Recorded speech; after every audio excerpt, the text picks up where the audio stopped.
Օգոստոսի 12-ին ամենայն հայոց կաթողիկոսն ընդունեց հայագիտական դասընթացներին մասնակցելու եկած սփյուռքահայ երիտասարդների երկրորդ խմբին։ Բրիտանիայի, Վրաստանի, Ավստրիայի, Շվեյցարիայի, Ռուսաստանի, ԱՄՆ հայոց թեմերից ժամանած երիտասարդները 3 շաբաթ Մայրաթոր Սուրբ Էջմիածնի հարկի տակ կմասնակցեն հայագիտական եւ կրոնագիտական դասընթացների։ Ծրագիրը մեկնարկել է ամենայն հայոց կաթողիկոսի օրհնությամբ 2025 թվականին։ Վեհափառ հայրապետն օրհնելով տարբեր երկրներից ժամանած երիտասարդներին, կարևորեց նրանց համախմբումը Մայրաթոր Սուրբ Էջմիածնում։ Նորին սրբությունը հորդորեց ջանասիրությամբ մասնակցել դասընթացներին, զորացնել հայոց լեզվի եւ պատմության իմացությունն ու հոգեվոր գիտելիքը, հաղորդ դառնալ հայրենիքի հոգեվոր մշակութային ժառանգությանն ու արժեքներին։ Երիտասարդների մեծ մասը դժվարությամբ է հայերեն գրում ու կարդում։ Նրանցից քչերն իրենց համայնքներում մայրենին սովորելու հնարավորություն ունեն։ Ռուսաստանում ծնված եւ հասակ առած երիտասարդներից շատերի համար գրական հայերեն սովորելու միակ վայրը հայ առաքելական եկեղեցուն կից գործող կիրակնօրյա դպրոցներն են։ Ես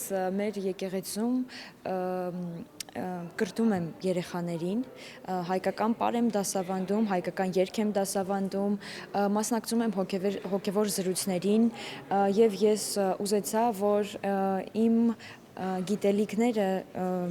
լեզվի հետ կապված ավելին լինեն, որ ես կարողանամ հայերեն խոսել եւ մենք մինչ այստեղ ես եկա, մի շաբաթ առաջ մենք ունեցանք ճամբար, որտեղ ես եղա ջոկատավար ու հասկացա, որ մենք լեզվի խնդիր ունենք այնտեղ եւ ես ուզեցի նախ ես իմ խնդրին լուծում գտնեմ այստեղ եւ կարողանամ փոխանցել այդ գիտելիքները երեխաներին։ Ես եկա ինձ համար, քանի որ կուզեի Սուրբ Էջմիածնին մեմեդեսնել եւ կուզեի նայել ինչպես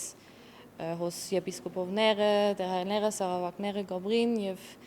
իրեն հետ ասենք 2-3 շաբաթ իր կյանքը ապրել իրենց հետ։ Ամպեր Ռենոթը Շվեյցարիայում աստվածաբանություն է ուսանել եւ Ցյուրիխի ավագ դպրոցներից մեկում կրոնագիտություն է դասավանդում։ Թեև Ամպեր Ռենոթը բավարար չափով հայերեն գիտի, բայց արագացված այս դասընթացները նրան հնարավորություն կտան բարձրացնել լեզվի իմացության եւ աստվածաբանական գիտելիքների մակարդակը։ Մայրաթորի հարկի տակ ապրելը Ամպերը բնորոշում է որպես հեքիաթի պես մի բան։ Ինձ համար շատ կարեւոր է, որ վերապարտերը հանդիպեմ եւ նայեմ ինչպես ինքը կբացատրե, ինչպես ինքը իր կյանքը գաբրի եւ ինքը ինչպես հավատքը,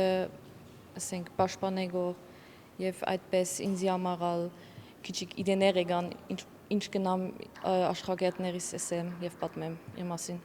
3 շաբաթվա ընթացքում երիտասարդները նաև ուխտագնացությունների են մեկնում տարբեր սրբավայրեր, ամեն կիրակի մայրտաճարում պատարագների են մասնակցում, այցելում հայորդաց տներ։ Հայրենիքի հոգևոր մշակութային ժառանգության ու արժեքների հետ առնչվելը անջնջելի հետք է թողնում նրանց կյանքում, փոխում աշխարհայացքը, համոզված է ծրագիրը համակարգող Հայր Շնորհքը։ Փորձը ցույց է տալիս, որ երիտասարդները շատ են կապվում Մայրաթորի հետ, հոգևորականության հետ եւ երբ որ բաժանումը նախ լինում է շատ դժվար եւ կապն էլ մշտական կա։ Մենք ունենք մեր WhatsApp-ի խմբերը, որոնք մինչեւ հիմա բավականին ակտիվ են, երիտասարդները այդ խմբում շփվում են իրար հետ, մեզ են տեղեկություն հայտնում։ Սա մի միջոց է, որպեսզի ակտիվացնել մեր երիտասարդներին,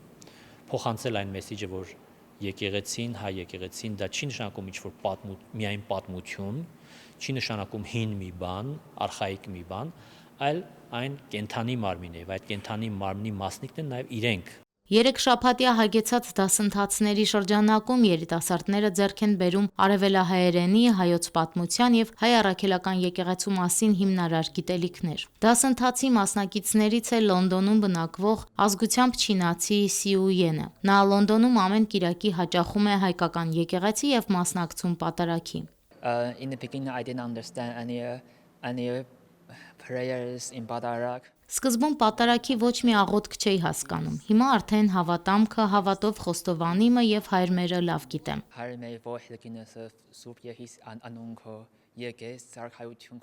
Իսկապես շատ եմ սիրում Էջմիածինը, քանի որ այն հայոց եկեղեցու սիրտն է։ Բացի այդ, ուզում եմ խորապես ուսումնասիրել, ճանաչել հայկական եկեղեցական ավանդույթներն ու մշակույթը։